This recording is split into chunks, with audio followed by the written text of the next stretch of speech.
He's so excited. Hey everyone, welcome back to CJRaceCars YouTube channel. We got a ton going on around the shop today. Danny's starting on this Willys, back on his Willys. Although we can't do a ton of work on this Willys because we don't have an engine. Should have it January, February-ish. Danny's doing a steering column. One little thing we can do now that we have our adjustable column, the owner decided to go with that instead of our fixed column. Eagle is loaded in a trailer and we're getting ready to head to paint. We'll show you guys all of that, us dropping it off. And Travis behind the camera is getting ready to go to Omar's and they're gonna test all the wiring. They're gonna test all the injectors, they're gonna test the ride height sensor, they're gonna make sure everything works. That way we don't put this entire wiring harness in and realize we gotta take it back out or modify or fix something. They do it on all the cars, test everything before they put it in, or they would test it after they put it in if they had a car and they could wire it.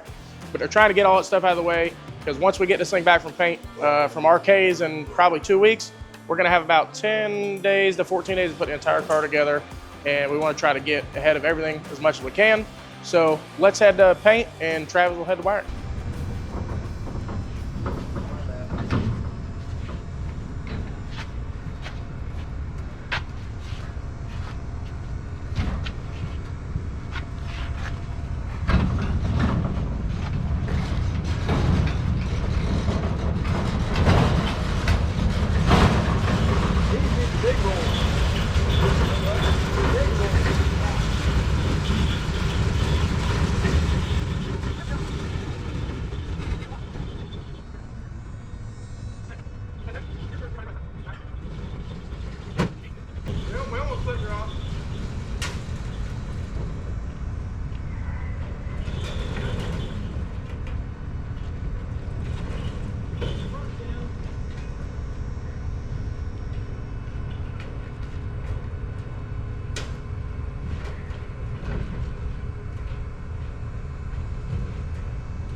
Finally getting to Georgia.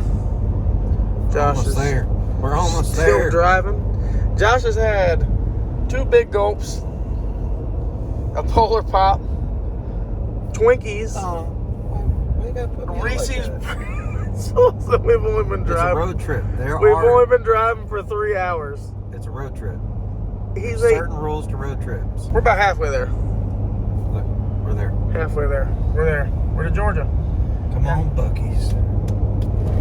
That much closer to Buc-ee's. Yeah. We might not go. I think we should skip it. And then something about a car getting painted, but Buc-ee's is main priority. Buc-ee's is priority over the car getting painted? Yeah. Okay. What if we get in there closed? I've seen a wrench in the trailer I could open the door with. Josh so happy. I've never seen Josh this happy in his whole entire life. Is it still in there? Let's check it. Make sure it didn't move none. Yeah, it's gone. Did it disappear? Oh yeah, she's still there. Look at them headlights. How's that? All right, good to go. Josh ready to go inside. I was joking with him. I told him we're just gonna pass by them and get to the next gas station. About had a heart attack. If I didn't get to stop here, that wasn't going to paint. He's so excited. Aren't you? He's talking about us coming to Buc-ee's, and he gets the same fountain soda they have at every other gas station. Unbelievable, Josh. You better get something that they have here that's special to Buc-ee's. You know, Not just your 4th fountain soda for the day. You're acting like one of those typical YouTubers right now. We got about 2 hours and 30 minutes left on our trip to RK. We just left Buc-ee's. Josh, was it everything you ever hoped for? It's Buc-ee's. It's They have Buc-ee's. everything. It's amazing. They have everything, and like we said, they got a fountain soda and they got a sandwich that we probably could have got at any other gas station. Although the barbecue sandwich was really good. And I got Beaver Buddies. You got Beaver Buddies. What is a Beaver Buddy? Animal crackers, but Beaver Buddies. Crackers. All right, well, he got to stop at Buc-ee's. He's happy. I'm sure he'll probably stop on the way back also to make sure he gets some more Beaver Buddies and another barbecue sandwich. This is Area 51 Race Cars. We're gonna give you a small tour of our facility. Here we have a nitrous Camaro that is going to Costa Rica. We're just doing like the initial testing and setup, making sure everything's good at the truck before we ship it over there. Here we have a Honda that runs sport front wheel drive class. It's a very, very advanced class, very competitive. It's limited to turbo size, weight, tire size, and believe it or not, I believe this is one of the classes that has the most technology out there. a lot of traction control. These small engines that from factory make 180 horsepower. Some of them are making 14, 15, 1600 horsepower, which is really, really impressive. Due to that you have a limited size turbo. Here we have a custom show car from Texas. We're gonna be wiring the whole car. This will be more to just drive it around, nothing for full race, but just be able to enjoy it on the street and also do some show car stuff. We also have cars from other countries. This car was shipped from the Cayman Islands. It's a Nissan Skyline with a 2JC engine. We are in charge of doing the full electronic package, doing some small fabrication work and the tuning. These two cars that are here, they were brought to us yesterday. They have to make it to a race next week. So we're doing miracles to be able to wire them. For this one, we do offer some pre-made harnesses for the Honda K Series. So we're using one of our pre-made harnesses and just adapting to the car. So that will give us the ability to be able to wire the car in a couple of days. For this one, this is a more advanced car, same as the other Honda that I show you, that runs sport front-wheel drive. We were lucky to have a harness that was being made for one of my cars. So we're gonna use it on this car. It's the only way we're gonna be able to meet his goal of running next week. This is a Nissan Sentra, which most people think just a Nissan Sentra, but this is a Nissan Sentra from Japan. It's right-hand drive, as you guys can see. And this is a factory all-wheel drive turbo car. So it's very rare. In this case, we are using a Honda K Series transmission all-wheel drive and a Masswork top-of-the-line engine with dry sump, all the goodies.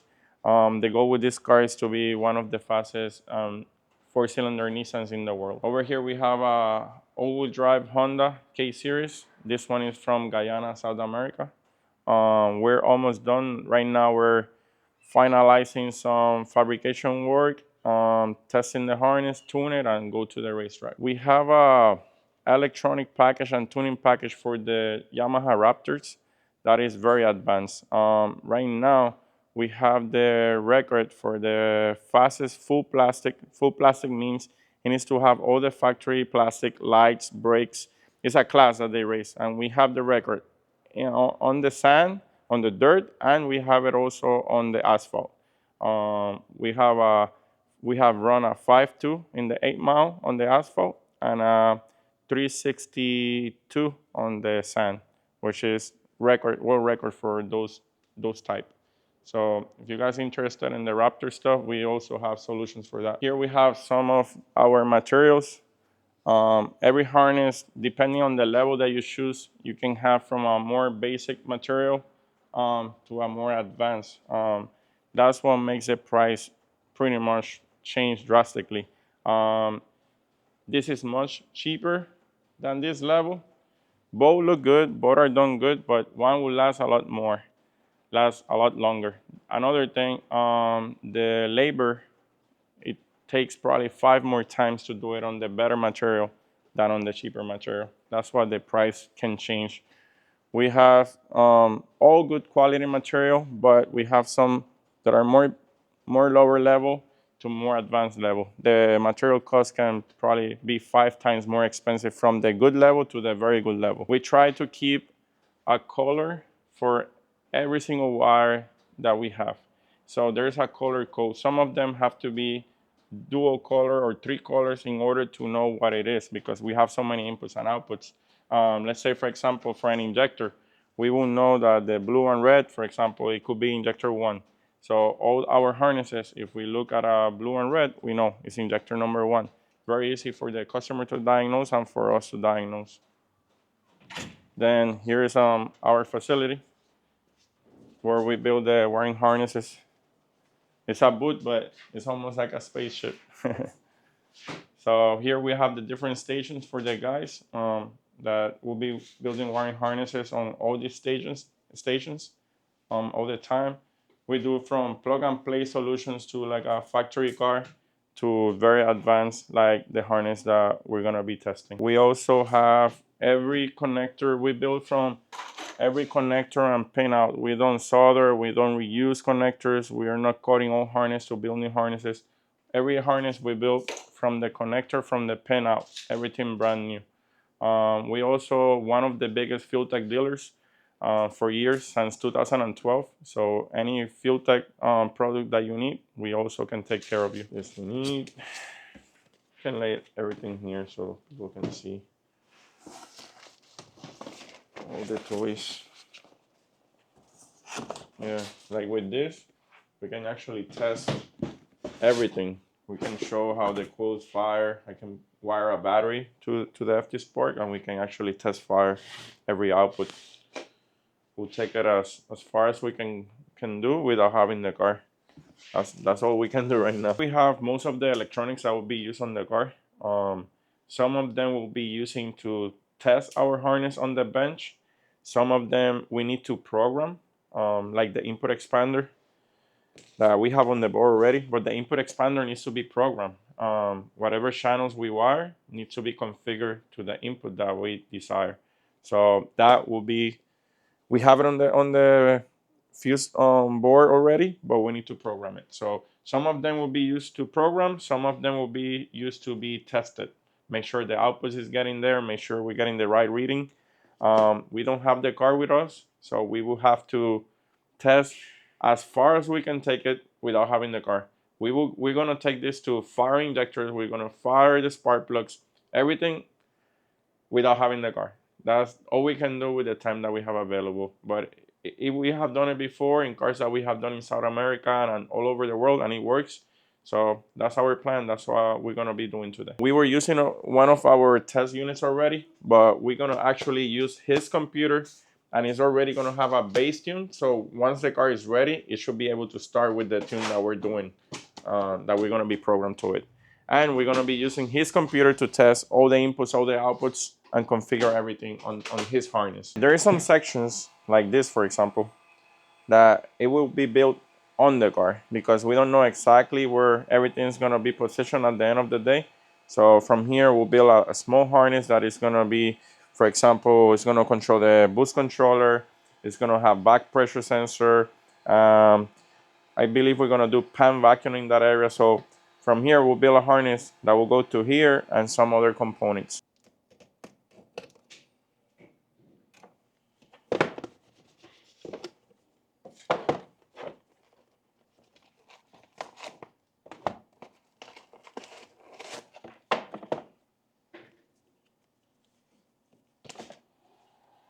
These are some of the notes that we take on how we wire the car, which outputs and what are they going to, which inputs are what are they going to. So I use these notes to build the base tune that we're gonna build when we test the harness. Also, once we're done, we'll build a document based with all this information for the customer so they can know. It's not a wiring diagram, but it does explain every connector, the color and the pin and what they do or what they mean. So we don't really provide a full wiring diagram, but we do provide the connector diagram that it is all you need when you need to diagnose a harness. This is part of our planning before we start doing any wiring. We probably plan this car for at least 3 days. We make notes, what is going to be controlled by the computer, what is going to be data logged by the computer, what is going to be data logged by the input expander, or what is going to be controlled externally. If we have any switches that will control anything that the computer doesn't have space, really. This is a big project that's controlling from E-gate to regular boost controller to so many injectors, so many transmission options. So you max out a computer very easily. And that's why the planning is so important. Before you start throwing wires, you know where those wires are gonna end up being. Once you have these notes, once the harness is built, before we start testing, I'll transfer all these notes into a base tune that I will put into the FT600. Okay, you have to program the computer based on these notes and the way you wire it before you hook up anything, any power, any solenoids, any injectors. If they're not configured properly, you can burn a coil, you can burn a solenoid. If this was on the car, You can even put ignition to the car and the car can start cranking. And you don't want that. Or let's say a fuel pump to start working, or a transbrake solenoid that can be stuck on and burn it. So that's so important that you have the right notes, that you build it properly, and then you configure everything before hooking up power to it. The initial testing, we did it with one of our computers, but now that we have his computer, we're gonna plug it in. Something cool about FuelTech is once you connect the USB wire, you're powering the computer, okay? Without sending any big power to the actual harness. But this gives you the ability to program the computer without having to have the ignition on. Because as I explained, you don't want to have the ignition on before you have a program, because you can damage outputs, you can damage solenoids like we explained. So the ability to power the FT600 with the USB from the laptop is a very good future. That gives you the ability, you can program it before you put any power. We're done transferring all the inputs and outputs from our notes to the software, right? Now we can program the computer with our base tune. When we do a base tune, this one needs to be updated, but we'll update it in a second. When we do a base tune with our harness, we like to name every input as what it's going to be. Instead of just naming that input number 1, anything random, and then just testing the input, okay, yeah, it's reaching from the computer to the harness. No, we try to program and tell the computer this is going to be TPS, this is going to be oil pressure. And for example, on the oil pressure, we can set up, we know what sensor we're going to be using. We're going to be using a 300 PSI sensor. So we actually program the computer with the sensor that we're going to be using. That way, when the tuner gets the car, he won't have to be going through all these settings. Oh, my oil pressure is reading wrong, my back pressure is reading wrong. We try to always set up to the sensor that you're going to be using. That way, less trouble for the tuner later on. Here we have like a 12, 13 volt output. We just use it to test in our bench. So we will be putting power for the first time. You can see battery voltage there when we come on. Yes. So now the next step, and what I like to do, is test everything related to outputs first. Why outputs? Because if the outputs are configured wrong or working wrong, you can burn stuff. The inputs is not a big deal. If they're not configured right, or if they're not working right, it's very hard that you can damage something. So I always like to start with the outputs. We have the injector harness. It will be per bank. It will be bank 1, bank 2. And I always like to test with an injector, because that will almost guarantee that it's perfect. Instead of with a test light like this, with a power probe, sometimes you can be getting a ground signal or a power signal, but I like to take it to the end result, which is powering the injector. In this case, everything is labeled. Primary 1, secondary 1, right? So we can plug in an injector, then we go primary 1, and we can hear it. So we know that the output is going to the right injector. We know it's the primary and not the secondary, and we know that injector works. And we go to the secondary one, and it's confirmed that it's working. To make things quick, I'm just gonna jump to the second bank, because the computer that has 2 drivers, one for one bank and one for the other bank. So I'm gonna test all of them, but for the video, we can give you a quick shot of this. So this will be secondary, primary, injector number 2. So you have primary, injector number 2 working, and we're gonna check the secondary.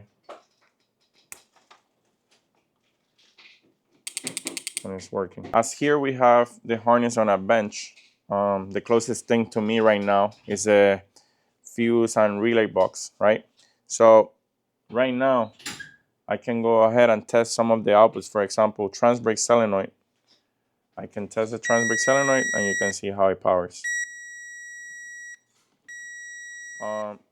Later on down the test, we're gonna test on the actual transmission harness and make sure that signal is arriving to the transmission. The engine starter, we trigger the output for engine starter and it works. We put it in gear. We have a power neutral safety switch. And now should not work. See, so now we're not getting power on the starter thanks to the safety switch on the shifter.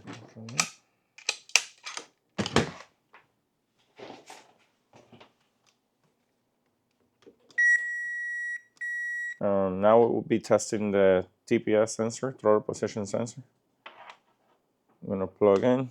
We see that the voltage went from 4.9 to 0.5, and I'm gonna open it up.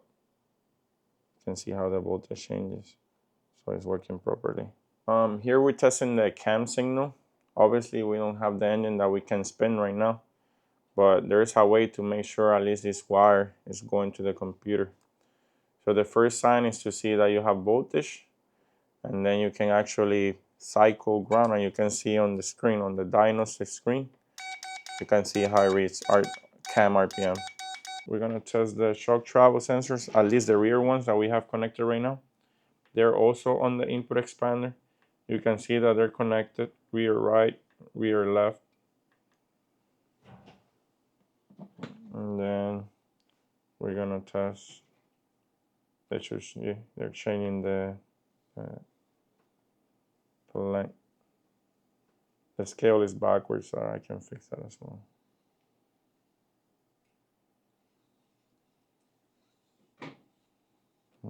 They're working. Let's test the other one. Yep.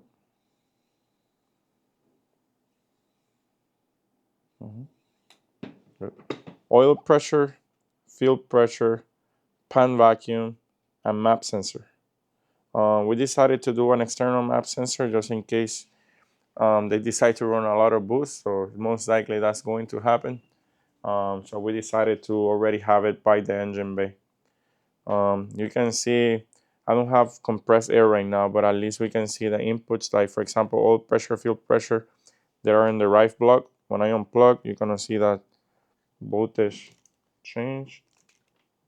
See, they went back to 300, like disconnected. Even the map sensor also went to the maximum value. I'm gonna plug in again. See, they went back to normal values. So this right here is the signal that comes from the harness itself. So we have power, ground, can high, can low, and signal to actually activate the coils themselves. This right here is going to be on the passenger side, so that coil goes up, and this goes underneath. This goes underneath the, I guess where the fuel tank is going to be, around that area, and this goes to the driver's side. And these plugs here are going to be for the head grounds. Right now, we're going to terminate the head grounds when we get to the car, but I just have some harnesses there that are going to be just for testing purposes.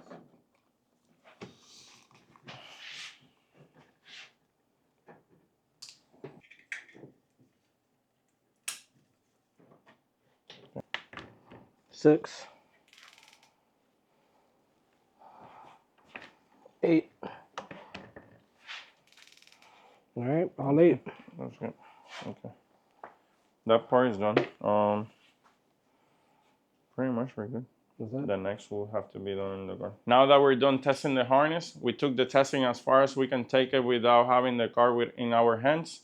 Once the car is back from paint, that is at the paint shop right now, we'll be able to, once they assemble the car, install our harness and finish the last little legs that we have to do. We just got here to RK Racecraft. This is Ryan, the owner of RK Racecraft. You can see it's about 9 o'clock at night.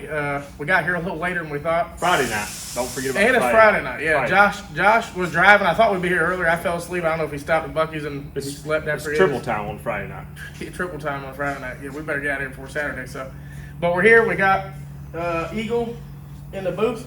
This whole side here, he does just carbon stuff, right? Body work, carbon Carbon stuff. bodywork stuff. We got a paint shop across the street. Here's our carbon / body shop. Keep the dust out of the main shop. So Let me ask you a question. Ask me a question. Do you guys use a respirator when you grind carbon fiber? Ryan has taken on the task of doing the body work and painting this. There's only a few people that we would let do our stuff, and they do really, really killer work, really detailed work. He's gonna do it. Yeah. Really quick turnaround for us too, so we definitely appreciate that. got 4 weeks to do this. He's got 8 days to finish his car. Maybe 7. That's counting today, so 7 tomorrow. But no, it's here. They're gonna start on it, I guess, next week and get going. So we'll maybe we'll come back up. It won't be bad. Just like the rest of them. Yeah, they're all a lot of work though. Carbon bodies are all a lot of work. Yeah. Any of the race car stuff. Well, we've talked about on the channel before too, like especially when you're trying to fit a carbon stuff to a steel body. Like he has another car over there that's actually made by the same person that has the back section in carbon. It's probably a little bit better than trying to fit it to a factory.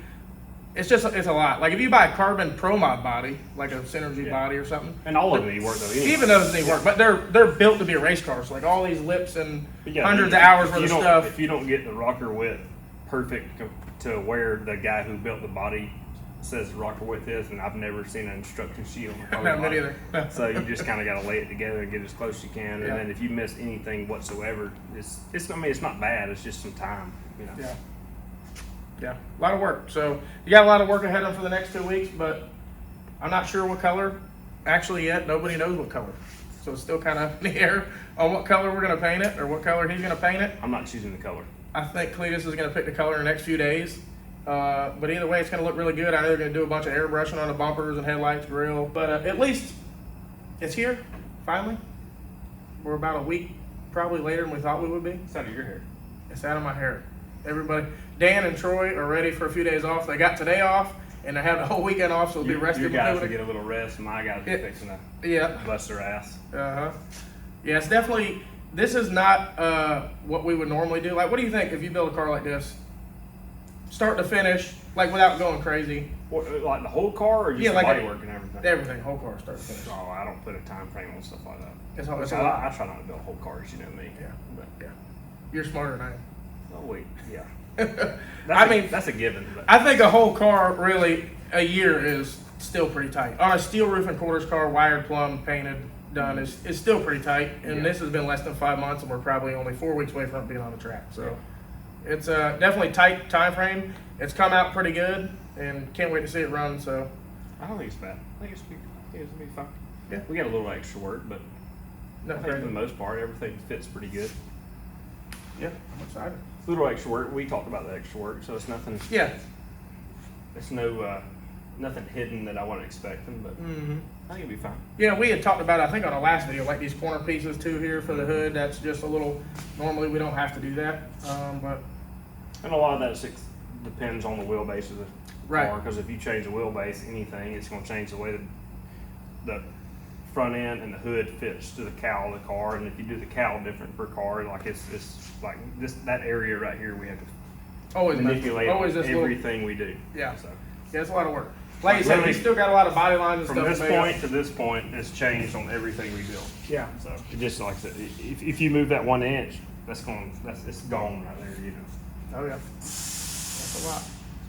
What do you think the chassis weighed? I know you didn't probably watch my last video. Oh, I don't. You just posted. No, I did not watch. What do you think of chassis? Have you ever weighed one of your chassis? I've never weighed a chassis. Never. I mean, if I just had to guess, a chassis, no body on it. Just bare chassis as it goes to powder coat. I mean, I think it's got to be close to 300 pounds. 350. Well, it's close. What do you think the powder coat adds? 12 pounds. 4. Really? Yeah. Because everyone always says you got to paint it. You got clear on it or yeah. not? That's light. Yeah. So they sprayed 7. 4 of it ends up on the chassis.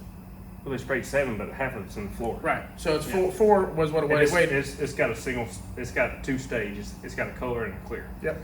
Well, that's not And not for like this car's got a lot of tubes, you know, too. For only well, I'm 4 not pounds. gonna paint a chassis anyway. I mean, Yeah. we paint the front half of stuff, but if I'm on Yeah, I a would. chassis, I'm on powder coat. That's what we said too. That's the only right way to do one. Yeah. Unless you like dry spray on every other bar you touch. Yeah. All of them I've seen that are painted all the top.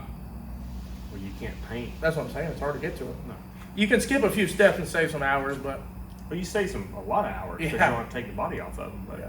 I'm not doing it. No, that looks better powder coated. And they did a killer job. We dropped off the chassis Well, they did a really and nice job. all the parts at 10 o'clock Tuesday and picked it up at 5 o'clock Wednesday. You've killed everybody that's worked on this thing. We've all had it. We've all got our fair share of quick turnarounds. So yeah, it's your turn. Yeah. 4 weeks. We got this in 4 4 weeks. weeks, 4 days. Oh, We're just gonna get a hotel and come back. that's fine. You can come get it anytime you want to. Yeah, it just might look kind of like Doors this. are always open. Yeah. Well, all right. Well, I think that's it. We'll obviously do another video when we come pick it up. See how it looks. Way better. Yeah, it's gonna look really good. Should be sexy and It's gonna look clean. really good. I'm excited. That's the best part is when they're all together and they look rough, and you start seeing a powder coat, seeing a paint, body line. Reassemble's my everything. favorite Man. part of any job. It's the most rewarding. Yeah. And then seeing it on the ground the first time all done is Yeah. awesome. And the best part is when you see the tail lights where it's loading in the trailer. for That is the last best time. part. That's Yeah, the best that part. is that is definitely the best part. All right, that's pretty much going to do it for this episode. We just got back from Georgia. It was a long 2 days. We didn't get to Ryan's shop till about 8:30 or 9 o'clock on Friday. We just got back, and hopefully now that we got some room, we can get Seagull down and start working on it. We've got a ton of parts. I know a lot of you guys have asked. We've been getting a lot of parts in every week toward getting that build done. Excited to get going on it again. We just had to get Eagle to paint, and when Eagle gets back, we got to be able to knock it out. So this week, we got Danny doing a few other things. Taylor's welding up EGT bungs and headers for Eagle. We're welding up the stuff for the E-gate, a bunch of stuff. So we want to be as prepared as possible. We got shelves over here with about 10,000 parts for Eagle. And as soon as it comes back, it's gonna drop right in this spot, and everyone's gonna get to putting that thing together. Also, while it's at body work, I'm gonna try to get Ryan to send me some video of them doing the body work. There's also some carbon work they gotta do on the hoods. When you get the hood and the front end, they both come basically universal length, so there's a corner section that needs to be put in there to make them both match. They're gonna bond the hood to the front end and make it all one piece. We may have them move a wheel well opening a little bit, so we'll see on all that stuff as they get going on the body work and how much time they have. Keep an eye out for that. We'll try to get Ryan to send us some videos. Thanks again for watching. Make sure you like, share, and subscribe. We'll see you on the next one.